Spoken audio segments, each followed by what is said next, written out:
Hi friends, welcome to my channel. இன்றைக்கி கேரளா ஸ்டைலில் ஒரு மரவள்ளிக்கிழங்கு ரெசிபி செய்யலாம் வாங்க. சூப்பராக இருக்கும். இந்தமாரி செஞ்சு பாருங்கள். அது ஃபஸ்ட்டு மரவள்ளிக்கிழங்கு நல்லா தோலை உரிச்சிட்டு நல்லா மண் இல்லாமல் கழுவிக்கணும். கேட்டு இதுமாரி குக்கரில் போட்டு மஞ்சப்பொடி, கொஞ்சம் வெறும் மிளகாப்பொடி சேர்த்து கொஞ்சமாக சேர்த்தா போதும். நமக்கு எவ்வளோ காரம் தேவையோ அந்த அளவுக்கு கொஞ்சம் மிளகாய், உப்பு சேர்த்துக்கலாம்.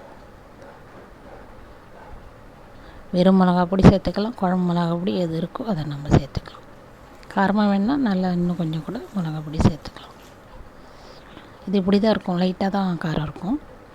இதனால் சில கிழங்கு வந்து 3 விசில்லே, சில கிழங்கு 1 விசில்லே விழுந்துடும், சில கிழங்கு 3 விசிலில் வேகும், சில கிழங்கு 7-8 விசில் வச்சா கூட வேகாது. அதனால் நீங்கள் வச்சுருக்கிற கிழங்கு எந்த அளவுக்கு வேகுதோ அதுக்கு தகுந்த மாதிரி விசில் வச்சு எடுத்துக்கலாம். இந்த கிழங்கு நான் 3 விசில் வச்சேன், நல்லா சாஃப்டாக வந்துட்டு பாருங்க. இதுமாரி இருந்தால் தான் நல்லாயிருக்கும். இப்போ வந்து எண்ணெய் சேர்த்துக்கலாம். தேங்காய் எண்ணெய் சேர்த்தா நல்லாயிருக்கும். அது கேரளா ஸ்டைல் தேங்காய் எண்ணெய். அது கடுகு, சீரகம், கருவேப்பிலை தாளிச்சிக்கலாம். மரவள்ளிக்கிழங்கு அவ்வளோ சத்து, வாரத்தில் ஒரு நாளாவது இதை சேர்த்துக்கலாம். இப்போது கிழங்கு போட்டு தேங்காய் நான் இந்த அளவுக்கு எடுத்துருக்கேன். உங்களுக்கு இன்னும் பிடிக்கும்னா இன்னும் கொஞ்சம் கூட சேர்த்துக்கலாம்.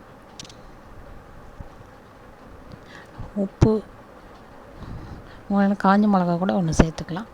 கேரளா ஸ்டைலில் அது இப்படி தான் செய்வாங்க.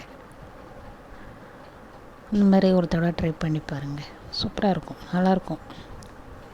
செஞ்சு சாப்பிட்டு பார்த்துட்டு எப்படி